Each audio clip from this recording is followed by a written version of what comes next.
진주 베이스캠프 교회 생명의 삶 아침 묵상에 오신 여러분들 진심으로 환영합니다.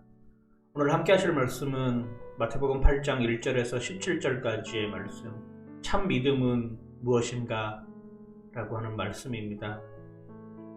오늘 마태복음 8장 1절에서 17절까지의 말씀을 메시지 성경으로 한번 읽어드리도록 하겠습니다. 무리의 환호 소리가 아직도 귀에 쟁쟁한데 예수께서 산에서 내려오셨다. 그때 한 나병 환자가 다가와 예수 앞에 무릎을 꿇고 간청했다. 주님, 원하시면 제 몸을 고쳐주실 수 있습니다. 예수께서 손을 내밀어 그에게 말씀하셨다. 내가 원한다. 깨끗하게 되어라. 그러자 그 즉시 나병의 모든 증상이 깨끗이 사라졌다. 예수께서 말씀하셨다. 온 동네에 말하고 다니지 마라. 하나님께 합당한 감사의 표시를 가지고 제사장에게 가서 내 나은 몸을 조용히 보여라. 내 말이 아니라 깨끗해져서 감사하는 내 삶이 내가 한 일을 증거할 것이다. 예수께서 가버나움 마을에 들어가서자 로마군 지휘권 하나가 당황한 표정으로 다가와 말했다. 주님, 종이 병들었습니다. 걷지도 못하고 고통이 심합니다. 예수께서 말씀하셨다.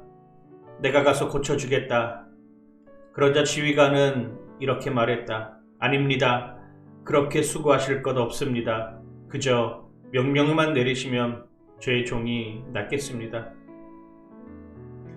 저도 명령을 받기도 하고 내리기도 하는 사람입니다.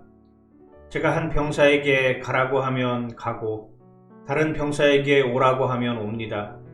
그리고 저의 종에게 이것을 하라고 하면 합니다. 예수께서 크게 놀라시며 말씀하셨다. 하나님을 알고 그분이 일하시는 방식을 훤히 알아야 마땅한 이스라엘 백성 중에서도 이렇게 단순한 믿음은 아직 보지 못했다.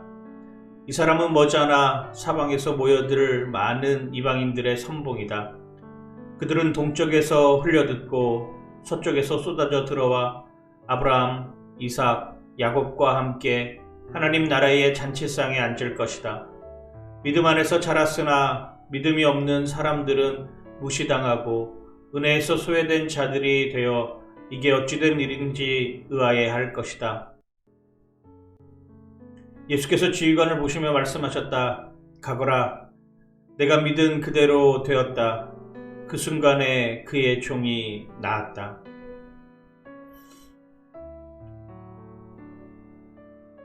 일행은 베드로의 집 앞에 와 있었다.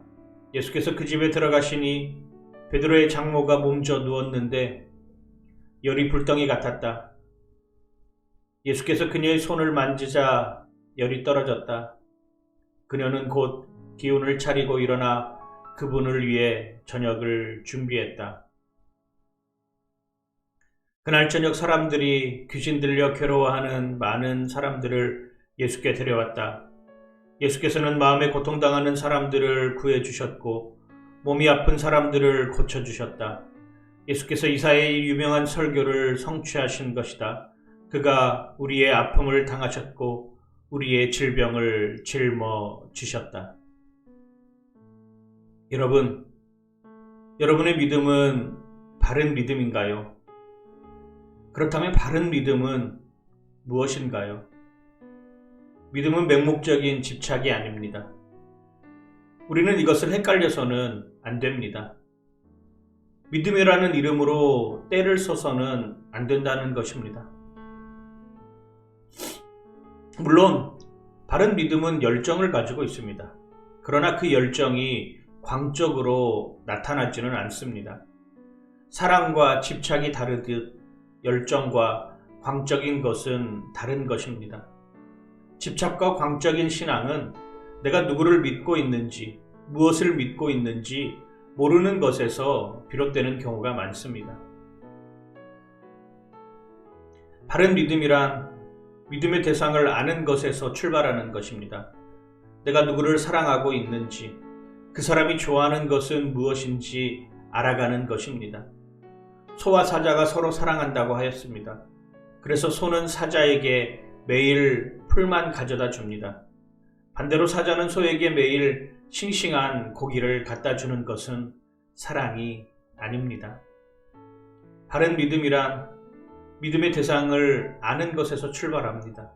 우리는 하나님의 사랑을 안다고 하면서 하나님과 친밀하게 살아간다고 하면서 여전히 내 것을 더 중요하게 여기며 살아가고 있습니다.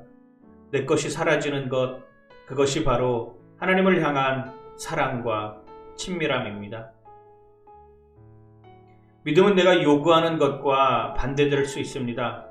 나는 건강하길 원하는데 병이 들었거나 나는 부유하기 원하는데 가난한 삶을 살 수 있는 것입니다.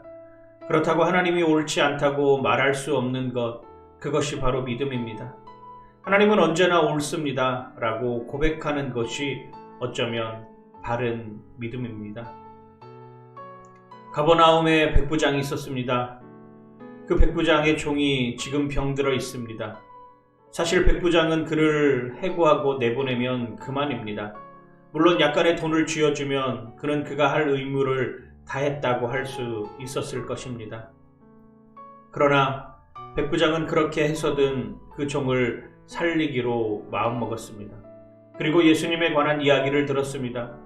예수님이라면 내 종의 병을 낫게 해주실 거야 라는 믿음이 그를 움직이게 하였습니다. 그러나 로마의 백부장은 지배자입니다.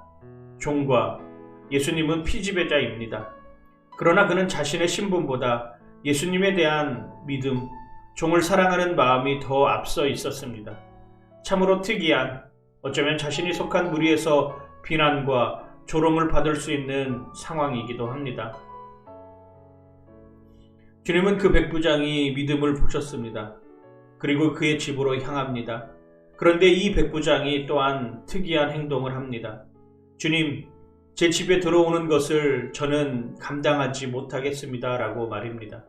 말씀만 하여 주옵소서. 제 종이 나을 것입니다. 군인의 신분으로 랍비이신 예수님에게 최고의 대우를 해주는 것입니다. 예수님은 놀랐습니다. 그리고 이렇게 말씀하십니다. 이만한 믿음을 본 적이 없다고 말입니다. 예수님도 스스로 당신을 종이라 말씀하셨습니다. 인자가 온 것은 섬김을 받으려 함이 아니라 섬기려 왔다고 말입니다. 예수님은 섬기는 종으로서의 백부장의 믿음을 보고 예수님 당신도 이사야 선지자의 예언처럼 아픔을 당하셨고 질병을 짊어지신다고 말씀하십니다. 백부장의 이야기는 결국 예수님의 섬김을 우리에게 보여주는 것입니다. 그 섬김의 시작은 하나님을 아는 것이고 사랑을 실천하는 것입니다. 오늘 여러분의 삶의 자리에서 사랑을 실천하며 섬기길 간절히 소망하고 축복합니다. 함께 기도하겠습니다. 하나님, 예수님이 이 땅에 오심은 섬김의 삶을 보여주러 오셨습니다.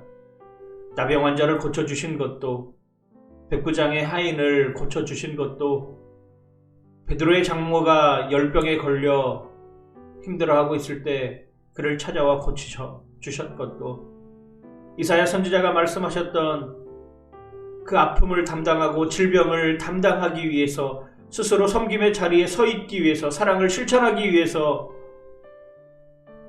이 땅에 내려오신 그 주님을 우리도 본받게 하여 주시옵소서. 나는 오늘을 살아가면서 어떤 자리에 서 있습니까? 정말 바른 믿음으로 서 있습니까? 아니면 떼쓰고 광적이고 집착하는 모습으로 서 있습니까? 하나님, 우리의 믿음이 진정 바른 믿음이 되게 하여 주시옵소서. 감사드리며 예수님 이름으로 기도드립니다. 아멘.